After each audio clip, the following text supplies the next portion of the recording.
All right, let's jump right in. Today, we're tackling an angle that trips up even really experienced artists, drawing the back of the human head. You know, it can feel like you're drawing completely blind, but here's the thing. There's actually a super solid, repeatable structure to it, and we are going to break it all down together. So here's how we're going to break it all down. First, we'll flip a familiar idea on its head. Then we'll build that all-important foundation. After that, we'll anchor our key landmark, sculpt the final shape, talk about the crucial art of what to leave out, and finally, we'll wrap it all up with a 6-step method you can start using, like right now.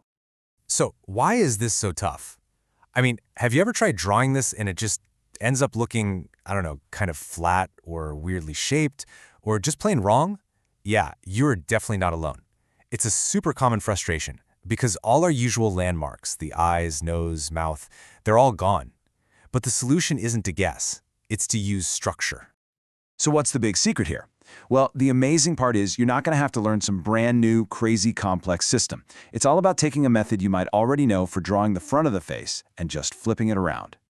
Yep, you heard that right. We're going to be using the same core ideas behind the box and thirds method.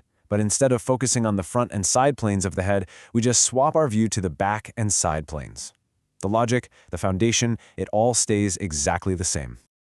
Okay, section 2. This part is absolutely crucial. This is without a doubt the most important step in the entire process. If you can get this initial box right, you're basically guaranteeing that your proportions will be solid before you even add a single detail. So first up, we've got the back plane. From this angle, this is pretty much the biggest surface we're going to see. Just think of it as the entire back wall of the skull. It's this broad, kind of curved surface that takes the place of that complex front plane we're usually so focused on. And then we have our old reliable friend, the side plane. Just like when you're drawing a front or a profile view, this plane is the visible side of the head. It is our constant, our anchor point, and as you're about to see, it's where our single most important landmark is going to live. Okay, now this is where things get really interesting. And it's a super important distinction. Look at the division rules. The side plane. We split that into 3 equal vertical sections. That makes sense, right?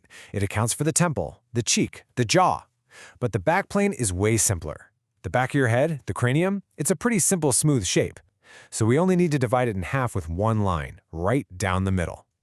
And that one line we just drew down the back, it's not just some random guideline. It's actually a huge anatomical clue. It literally represents the position of the spine, and it becomes the central anchor for the neck. Just like that, our drawing has a solid, believable connection to the rest of the body.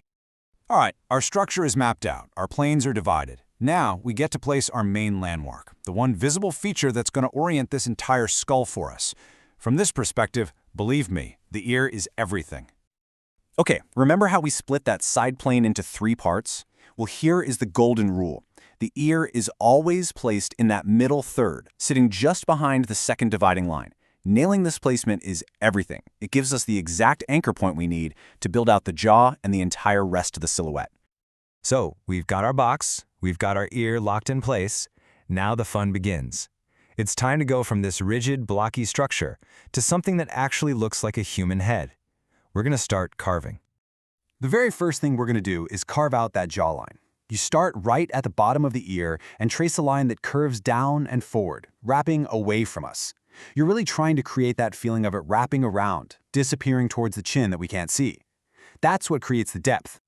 Then you'll move up from the jaw. Above that jawline, you want to suggest that subtle curve of the cheekbone, and then the roundness of the temple and forehead. These lines are what soften the hard edges of our box. This is what turns that flat side plane into the believable 3-dimensional volume of a head. Okay, we spent all this time talking about what to draw. But now for a lesson that's just as important, if not more so for this particular view, what not to draw. You know, great drawing is so often about knowing what to confidently leave out. This is so important. You have to resist that temptation to draw what your brain knows is there, but your eyes can't actually see from this angle. The nose, it's almost always completely hidden by the width of the cheek. The eyes and the eye sockets are turned completely away. If you try to force these features in, it'll just flatten your drawing instantly and kill the illusion of 3-dimensional form. Okay, let's wrap this all up and put it into a super simple, step-by-step process that you can use literally every single time you need to tackle this tricky angle. And here you have it. Just 6 simple steps. First, draw the foundational box. Then, you split that back plane in half for the spine. Next, you split the side plane into thirds. Step 4, place your ear, your anchor, right after that second line. Step 5, you trace the jaw and the head shape starting from that ear. And finally, step 6, confidently leave out all those hidden facial features. And that's it. That is the entire method right there. Look, at the end of the day, this is more than just a technical trick.